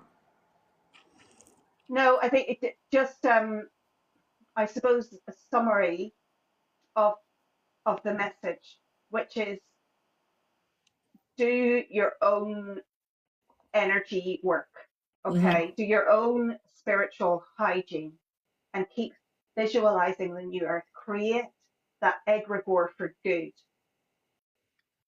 and start today. Yeah, start today and do not, when you are informed of what's going on, the brutality of what's going on, you are not powerless. That I think that's the most important. You are not powerless because you can do what Andromeda just described and what I was sharing about manifesting. I don't care if you pray, I don't care what you do, but you do not, if you feel powerless, you are actually creating a egregore for the 1% against us. And of course, I don't think you want that. So make sure that whatever you do, if you have that tinge of feeling absolute in despair watching and you think that by ignoring it is going to protect you, you're dead wrong. You're dead wrong because it is a looping energy that hits you in the solar plexus. It will hit you. It's a butterfly effect, but it will hit you. Sometimes you'll go through. I'm sorry, I'm expanding on it. So I want you to expand on that too. Is you got to realize that even if you turn your back on those images and of being aware and informed, yes, you as an empath will be hit by it, whether you're aware of it or not. The difference between people like me and Andromeda, we're aware of that energy. We're informed and we are disciplined to actually push against the machine by simply turning our backs on what they're trying to do to us, by feeling despair and powerless. And we're stepping into the new earth. We're actually enveloping the planet with that incredible truth of 5D. Do you want to expand on that concept? Because the powerlessness that the 1% and these nefarious characters and the egregore that's been created in our powerlessness is becoming quite apparent in the last year. Yeah, absolutely. There's nothing spiritual about being all love and light and being completely disempowered and uninformed. You have to be informed. You have to be comfortable with being uncomfortable. And the solar Exactly. plexus is incredibly important here, because the solar plexus is is one of the key chakras for manifestation, because it's about self-belief. Yeah. And the more you inform yourself, the more empowered you will feel to have the conversations, to do the energy work. There is nothing spiritual or enlightened about sitting in the lotus position and chanting Om, right, while you're ignoring what's actually going on, Yeah. right? There's nothing enlightened about that, not in today's world, Nope. right? Being righteously angry about injustice is a good thing. It is not low vibrational. Seeing these images may make you cry. It may create a reaction. That's okay. If you're an empath, of course it's going to create that reaction. But Yeah. don't fool yourself that turning away from those images, if you are an empath, that turning away from these images is going to protect you from them, because you're going to feel the collective pain and you're not going to understand why. So by informing yourself, by understanding why this is going on, by understanding what we actually have to get angry about Yeah. injustice, get angry about unfairness, get angry about what's happening to our brothers and sisters all over the world. Get angry about that and do something about it. And that doesn't mean doing anything physical, but you have the conversation. Try to get other people to open their eyes, sure. But then visualize the new earth with all of these souls that have been put through so much, joining you in the new earth, in a place of peace, in a place of abundance, in a place of respect. Right. Don't close Right. your eyes. Now is not the I time. No, no, now is not the time. We only have a few more minutes, like 10 minutes left. But I wanted to bring WaterBear Medicine on and Andromeda, WaterBear. Hi. So, Hello. hi. Yeah, jump in, Hi, my thank you. divine I've really masculine. appreciated what Andromeda said and what you've said. It's been really hitting the mark. We can't take everybody with us if they don't want to come along, and that is part of that journey that can be really hurtful. But you know how important it is to give people the space to do their own healing and to do my own healing as well. Mm-hmm. To give me the space to just accept what is. And I think it's probably been the hardest thing has been to sort of realize that even though deep down I knew certain aspects of what's been going on around the world was just sort of pattern of control, manipulation and change, Yeah. not just of the landscape, but the control of our emotional bodies to keep us in a trauma state. And that's been really hard to kind of accept. And then you have the journey of saying, I just want to segue a slight bit to say that my realization of how powerful our consciousness is in how we can change reality because of our intentions, because of the trust and belief in self, and Yeah. how our intentions will then shape the actions going forward, changing timelines and really allowing you to shape reality in that way. And for some, it might be a bit of a stretch to realize that actually has power. You have power over reality in that way. But that really segues into kind of reclaiming back that traumatic pattern and Yeah. accepting that there is power within you and you do have the ability through self-discipline, self-love, self-focusing on the healing and meditation practices. And I can admit that, I've gone into disabling behavior patterns that haven't been as disciplined as I'd like to be. But that doesn't mean I wasn't aware, that I couldn't pull myself back, that I didn't give myself that self-loving awareness of that's okay. Sometimes we fall, we have to learn that we can pick ourselves up. We have the power to keep going. I think you touched on something really important, WaterBear. And that's the difference between acceptance and resignation. Mm-hmm. Um, that yes, we need to accept. We have to accept the world around us, but resigning ourselves to it is incredibly disempowering. If we accept what's going on, but we also accept our own divinity, our own power, Yeah. our own multidimensional nature, then we are actually empowered to do something about it, and we don't have to resign ourselves to it. And I think there's a massive confusion, and I hear it a lot within the spiritual community. Massive confusion between acceptance and resignation. Yes. And to me, one is healthy and the other is not. And I Yeah. think you talked about that beautifully. Can I add something more to it, because Yeah. there's a slight nuance that may really click for someone here. I've just got this download about it, and that is that when I am feeling disempowered, traumatized by a situation, what is a fact that I cannot change, but my perception of the meaning of the act I can change. The power that I have is in realizing that there is an infinite creator, God consciousness and love that is pouring through every one of us, even if we are of evil action and intent. This too shall benefit creation, and it is that faith that transcends all suffering. That's my belief. Mm-hmm. Yeah, I But think sorry, no, no, Toby. go ahead.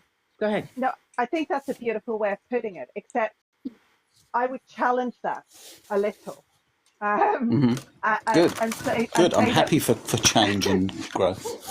and say that we don't have to accept anything as fact. In fact, the fact that we are being told is a fact is merely perception. And actually we have Yeah.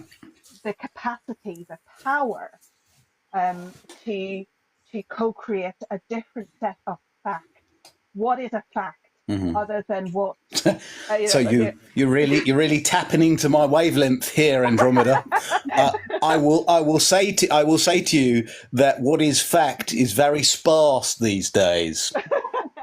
yes, indeed. There's an extraordinary thin line between fact and fiction, between what is potentially an AI creation to manipulate us, Yeah. or reality. And I'm not trying to create a delusional atmosphere here. One has to accept that what is truly definable, unequivocal fact is very sparse these days. It's not helpful to be too attached to what is in a fatalistic sense. Like there is only one aligned factual truth. That's not true at all. I know that, and I'm sure you're that's what you're alluding to, right? There is Yeah, and I mean, a look at how variety of truths at any time. exactly. If we look at say the organized religion, right? Particularly the Abrahamic or the Judeo-Christian religions, where the the Bible as is now is presented as the Word, right? The Word. Why is it Yeah, called the Word, right? yeah. Because supposedly this is the Word of God, it's the Word of the Creator, and who are we to question the Word of the Creator? But look at how that has been. Um, Look at how the Bible, as we know it today, look at the history of that. Look at how that has been manufactured, how it has been doctored, how it has been censored, right? In So, order so, to so keep you've used language there I have to pick up on and bring to the forefront. So indoctrination is a word of what a religion it means. It means to indoctrinate, to condition. And then you've got the word doctor, and that's all to do with our pharmaceutical system of things that we must accept. The doctor has said so. The indoctrinator has said so. The doctrine.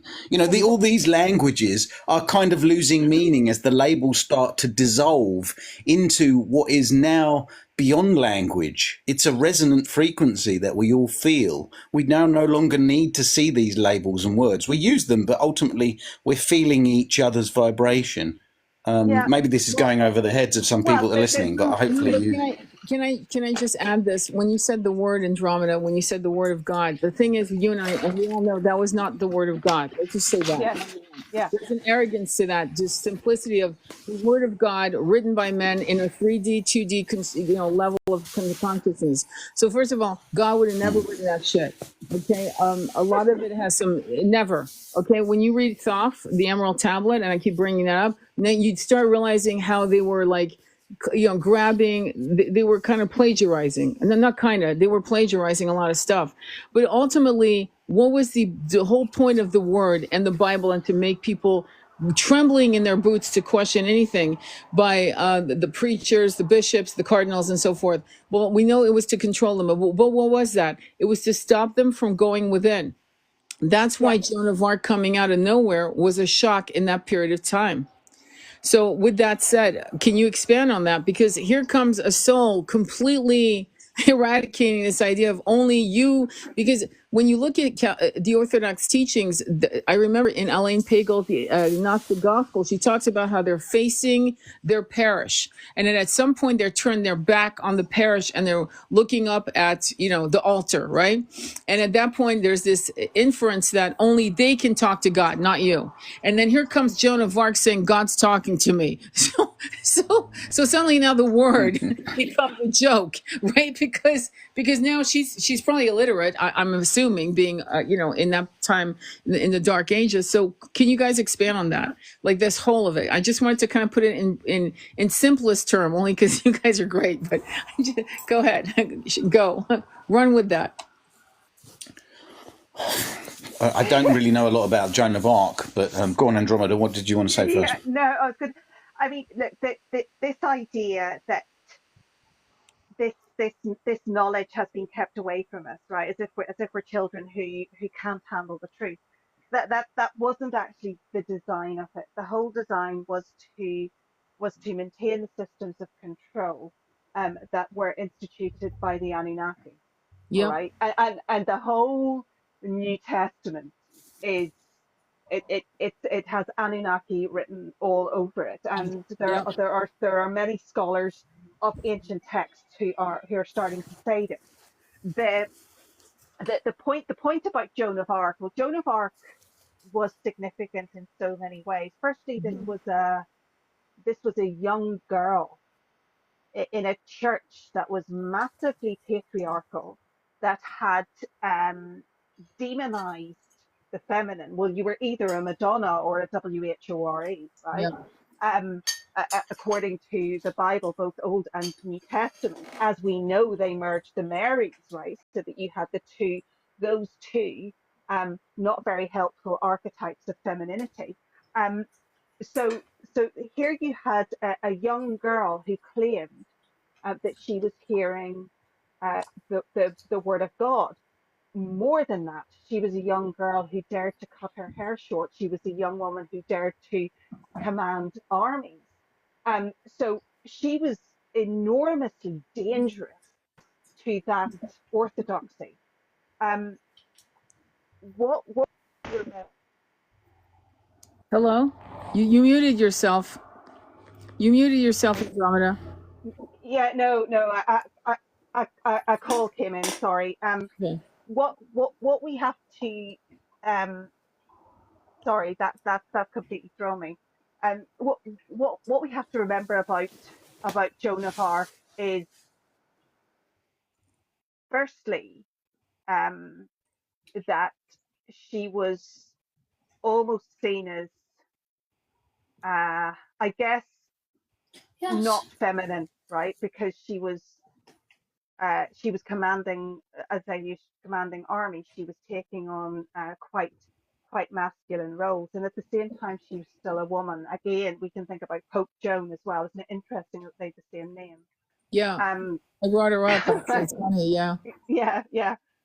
So, this idea that we need to be kept in fear, whereas Joan of Arc should be a story of what is possible, it's been turned into a cautionary tale by the church and by history.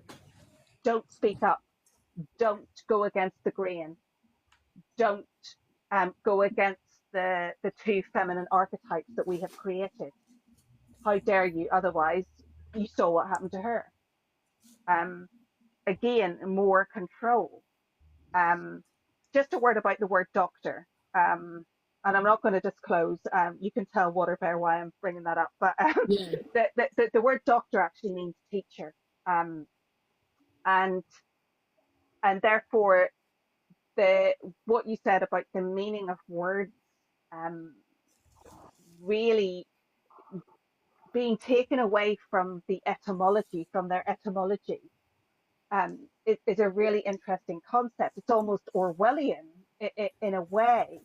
When you think about the dictionary in 1984, the Newspeak Dictionary, where they condensed words so that they could control thought. When you change the meaning of words, it's a very potent way of controlling thought. Yeah, that's why the word unalivened and grape is highly used. Yeah, Because what they're trying to do is they're trying to make people feel like, well, what they're doing, and like I say all the time, George Carlin would have had a field day today. But the concept of unalive, just look at this: unaliving as opposed to killed, unopposed to the self-harm one, which I won't use, but I use self-harm. Now I use words like, I use things that are evocative, like, for example, their lives were ripped out of their hands. You get the image, right? Their lives were ripped out of their hands. I hate that word Yeah. unalive, and it's a cowardly word. I hate the word grape, like, and I see people using the fruit, the emoji of grapes, to say grape, to say rape. And it's like, what the fuck are they doing? And if you don't think that's subtle psyop brainwashing, you really probably, this is not your life, because it's not gonna resonate. Let's just face another reality that we all have been subtly conditioned into, and that is that the opposite of the meaning of the words has been flipped. And so now we distrust doctors, whereas we should trust them. I mean, back in the 1900s, they destroyed the herbalist movement, which was considered our traditional doctor health system, and it was replaced by a symptom treating pharmaceutical industry. Again, very pro profit capitalistic system. Same thing with the oil that was, a profit producing machine, and all the prohibition that happened against people making their own alcohol was largely because they were using it as fuel in their cars to avoid the tax and the high cost of the oil products that people are using in their cars. And it kind of blows your mind that these realities are happening. And so things like pro-life actually, can have the opposite meaning, because they're trying to use them to, justify actually the death of children. And just there's so many words that are being flipped and the meanings being flipped, like dying with dignity and things like that. And it's just like, no, you were right. They're ripping their lives out of their hands. It's very, very unfair. And when you realize that that's what's going on, it's to confuse people. It's to make people's value structure so flimsy that you can almost convince people to off themselves, right? yeah, And they are. And feel happy about it, feel like it's an honor in some way. And that's really where know thyself has become something so very important to me. Like the virtues and morals that I hold must be, the inquisition that's got to happen before I'm going to just change those is great. because it's so important for me to have that bedrock structure in my beliefs. And I don't know how you guys view that. It'd be interesting to see the reflection. Andromeda? Do you have a, yeah? I honestly, Yeah, sorry. go ahead. No. You go ahead, my love. No, Go ahead. you go ahead. I want to hear you guys. I'm enjoying myself. Stop it. Go ahead. That know thyself. It's yeah. I love the way you put that actually. Because when you because when you confuse a human mind, right? When you tell a human mind that that black is white, white is black, wrong is right, then it leaves the mind susceptible to all sorts of suggestion And manipulation, yeah, and therefore manipulation. Yeah. And without countering that, without there being a reasonable counter to that, because let's face it, the education system doesn't do it, right? Well, the education system taught me not to trust them, taught me how to develop my own critical thinking skills, because I was sitting there going, this is bullshit. This does not make sense. This does not make sense. No, and a lot of it doesn't make sense. But when you have a mind that's not awake, right, or a mind that perhaps is occupied with the business of survival, or that's a really good point. The mind of a child, okay, who's been constantly told that they're wrong and they're not good enough. When you place that doubt into that mind, that is a mind wide open for the kind of manipulation you're talking about. And it's been enormously successful. This is all by design. It's all part of the agenda. And make people insecure, make them feel insecure about absolutely anything. Give them something to hang on to, right? A comforting lie, or somebody they can feel better than, right? That's why the onset of the indigo children that were exposed, were written about by Doreen Virtue, God bless her. And when she brought in that understanding of what the indigo consciousness was here to do, right? Which was, and they started coming in, she said in the 1960s, I don't agree. I think they started coming in the 1900s. Because by the 1900s, we were out of the Victorian era that had influenced all of the Anglo-Saxon world across the world. And we were now going into a structure of people who were going through the First World War, right? Somebody's making background noise. Sorry, but whoever's doing it, don't do that. Only because, if you don't mind. But what I'm going to say is that the indigos are the ones kicking down the doors. The problem with a lot of parents, and this is where parenting is going to come in, where you need to be warriors, shamans, warriors, whatever the fuck, choose a term and be that. And what does that encompass? It means that if your kid's going to the principal's office a lot and they're questioning their teachers and they're calling out bullshit in the classroom, you got yourself a kick-ass kid, and you need to protect them from the indoctrination and the brainwashing. Actually, I'm going to go for the lobotomy of their ability to think. And what'll happen if you don't support your kid is you're going to have a kid on addiction, because they're going to think, I'm in an ulterior reality and this is not where I want to be. And they're going to go through massive depression and self-harming. So your job as parents is to make sure that if you have a kid coming out the door fighting, trust me, your kid is you might call it a child, but this is a highly powerful warrior, and you are not allowed to lobotomize or allow anyone to lobotomize their passion and their righteous anger. It might come out as toxic anger because they're frustrated and they don't know how to articulate, but they know the whole thing's fucking wrong. And your job is to protect that child into their adulthood and to be proud of them and do not give one fuck what these other parents think about your kid. Your job is to go to the principal's office, sit there, listen to the bullshit, and then counter it and make sure that the message is clear. Fuck you, my kid's right, and you guys are just brainwashed idiots. You can say it more diplomatically, clearly, but at the end of the day, That should be the ferocity of your message. What are your thoughts on that? Because essentially that's what we have to protect, these young souls. I mean, So young minds, I should say. it's only a matter of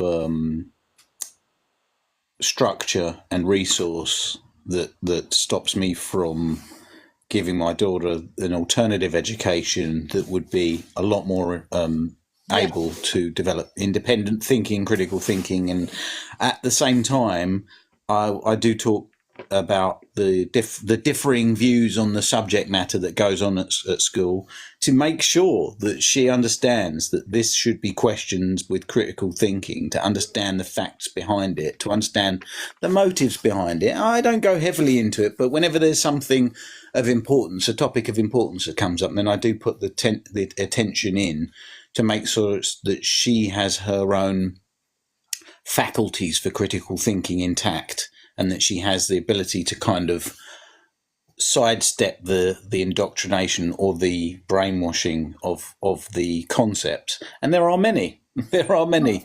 You know, quite frankly, the word science is kind of a cultistic word at this stage. You know, it's a cul-de-sac of reality.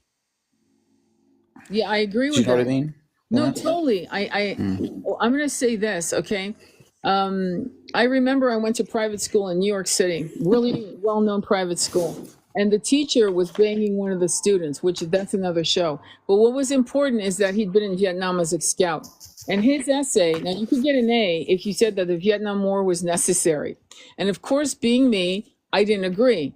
So what did I get but a C plus? And I knew I was going to get a C plus because, or a C, because on the paper, because there's no way I was going to agree with his and everyone told me, what are you doing? I don't give a fuck. I'm not writing what he wants. I'm not a fucking robot. I think that it should have never happened. And these are the reasons why I don't think it should have happened. And that's the end of it. So when I got my grade, which was shit, I realized that yeah, everyone that said yes, it should have happened got an A plus. I'm not joking. The following year, I got a new professor in English, and I was straight A's across the world. And what I'm saying to you is, you're going to have children that. And did I tell my parents about this? No, because they had a lot of other problems going on. They didn't need to learn about something this stupid.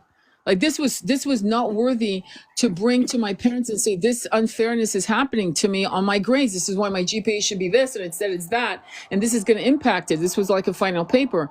I never did that, so I need you guys as parents to really ask questions, not based on the grade, but what was the philosophy of the teacher that gave them the homework on a particular essay.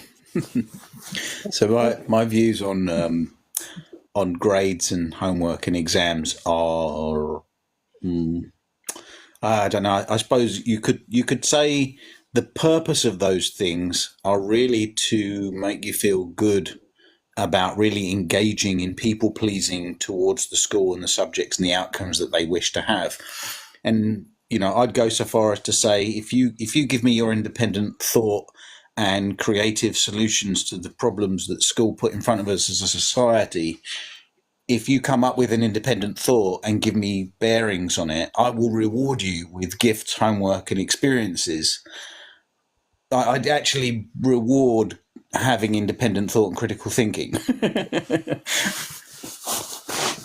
You know, I think that's so valuable. Like the actual exam or the homework. Annabelle did a little assignment to do with a project about like creative writing and you know, it can be on anything you like. And we did it on why homework is bad for mental health and well-being of students. Fabulous.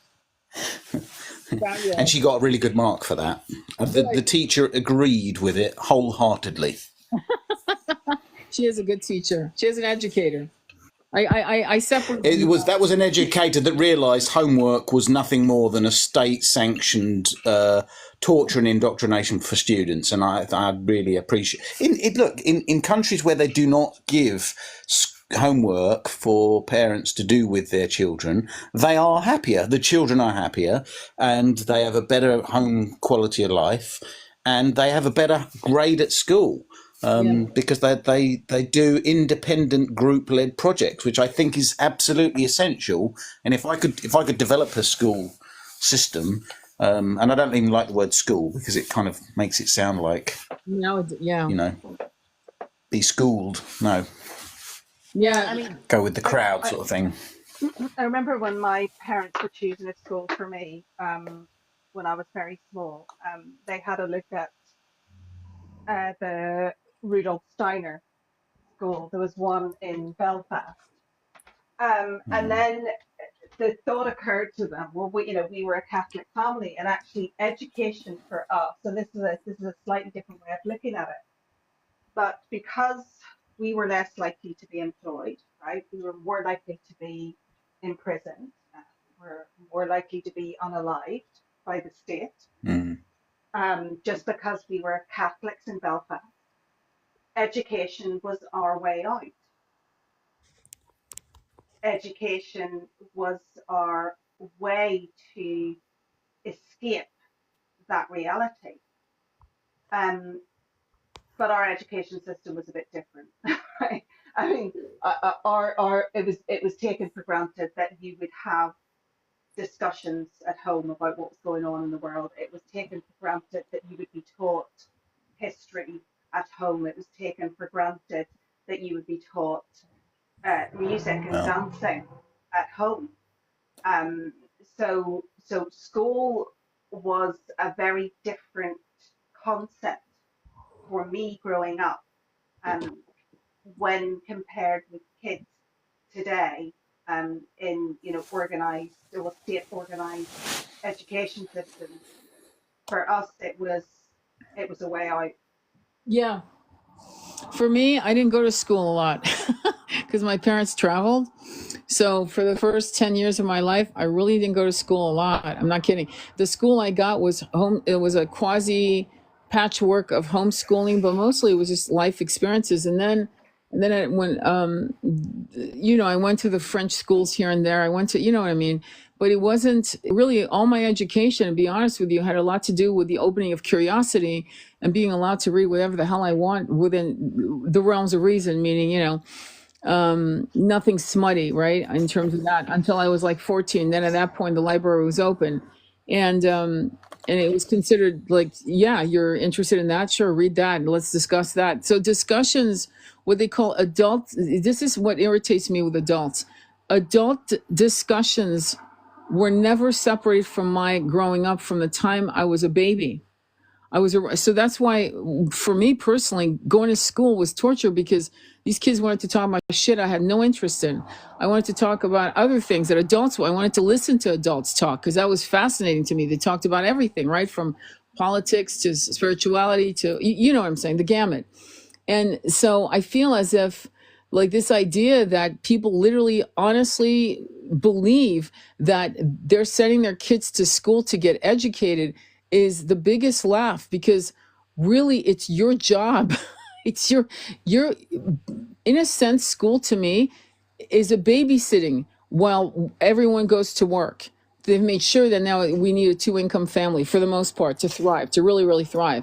And to me, school is just, it's a holding place. And your job it's is to, preparation. yeah, It's preparation for work. It's not Yes, preparation for life. yeah, exactly. And so your job is to do, Just enough to do what they want you to do, nothing more,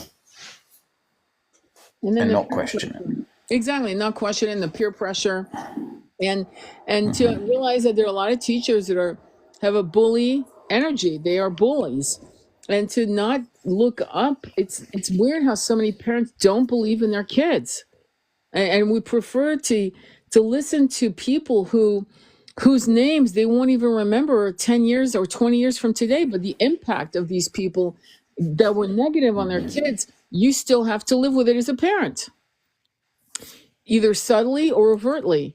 And this is something that I really, I think part of the experiences I had in going to different schools, I mean, literally all over the world, is really exciting to me now, because now I see the purpose is to kind of share and say, it's on you. I mean, my son was being homeschooled off and on. And everything he knows, we taught him. Certainly, he didn't learn shit from school. The fact that he could read before he went to first grade, that was me. That was certainly not anyone else. The fact that he could write his name or calculate, this is something I don't, especially, no offense, you guys, don't get it. You're probably going to get triggered, but maybe you need it. American parents don't understand that if your kid can't read, it's your fault, not the school. The school is shit. It will never teach your kid shit. Okay, and even in public, this is a known in public school, much less private. In private, if you're donating money, you know the game in private. Let's not play games. If you're donating a massive amount of money, they'll make sure they have a tutor for you. It's your job. Why in the hell did you have a kid if you're not going to sit down and teach them how to read when they're 3, 4 years old? I don't get it. Like, what are you guys doing? And that, if that triggers you, then that means that it's a slap in the face, and you need to like get with it. But there are people literally saying, "Well, I don't know what is the school doing? My kid can't read." And the question is, I'm not saying you're wrong. Okay, the school should have taught your kid how to read, but with everything we know in the last 50 years of public education, the question isn't now what are they doing. The question now, you must all know, right? It should be in your face that we are not here. We need to educate our children ourselves. We're not gonna, if you let these people have their hands on your child, you're brainwashing your kid, and it's over. Does that make sense? So that's going to be Yep. really important. And I have to be honest, there's an apathy going on. There's an apathy, and it's sad. I don't know why your life isn't working. This is so weird. So you're saying apathy of the parent? Apathy of many parents who actually are completely reliant that their kid's going to learn how to read in school, not in their home.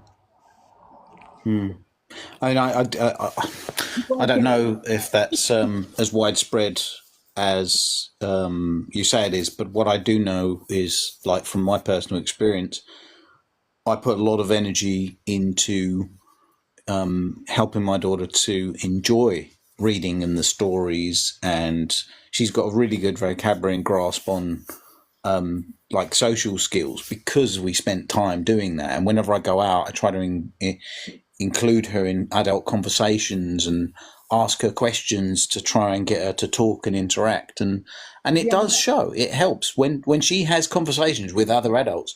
You can tell she's on the ball. She's Right. observing what's going on in the conversation. She's not shyly like introspecting about am I enough to talk to this person? Am I, that confidence thing isn't even a question in her mind. She's engaged in the conversation, and I think that, I'm not trying to take the credit for that, but I think that is so important, that a child has the ability to have that thinking skill, so that social skills and things become something that just happens naturally. Well, I think what you have to understand, and I think a lot of Europeans and Brits don't understand, is that there has been a breakdown in really connecting with their child. They're so busy taking their kid to the baseball game for the baseball club. Now there's the club scout, and there's a kid, there's the all kinds of little clubs, and the gym, and now the ballet. In other words, there's been multiple articles on overscheduled kids doing activities. And I remember I was homeschooling my son. I think he was 10. And I was taking them to hiking, right, or something. And one day, and we would go hiking and doing this and playing with little boats, making making boats out of paper and throwing them in rivers and having fun, right? Things like that. But what I did, I remember one day there was a kid that was coming over for a play date, something like that. And I remember the kid going, "Oh, I'm bored. I want to play a video game." I'm like, "What am I, three-ring circus? Go outside. There's rocks, there's dirt, there's a tree to climb. Have fun. If you need any snacks, I'll be there." It was like this catering to constantly entertaining the child and not connecting with the child. And connecting with your child is the following, in my opinion. It's what you just said, WaterBear, but it's and I'm sure you're doing that as well.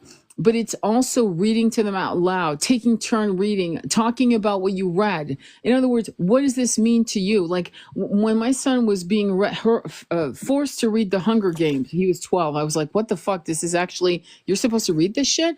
And so for class, if you've ever read it, it's some cool. of the reading material shocks me, right? It's just so irrelevant or inappropriate or pointless. It's The Hunger Games is a brainwashing tool. I don't give a shit what people say because basically we've done nothing to stop that kind of philosophy in the world.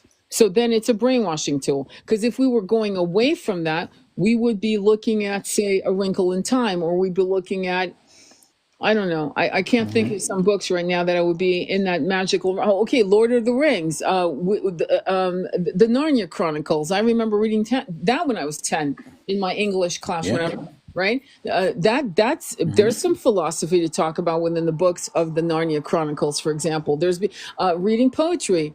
Me, Jennifer, and Andromeda were talking about how all of us were trained at 4 to 5 years old, how to memorize poetry and recite it in front of the class. That was just what we learned. So we learned metaphoric language. We learned how to memorize words, right? Whole stanzas, whole like 2 pages of poetry. Can you imagine teaching that to a 5-year-old?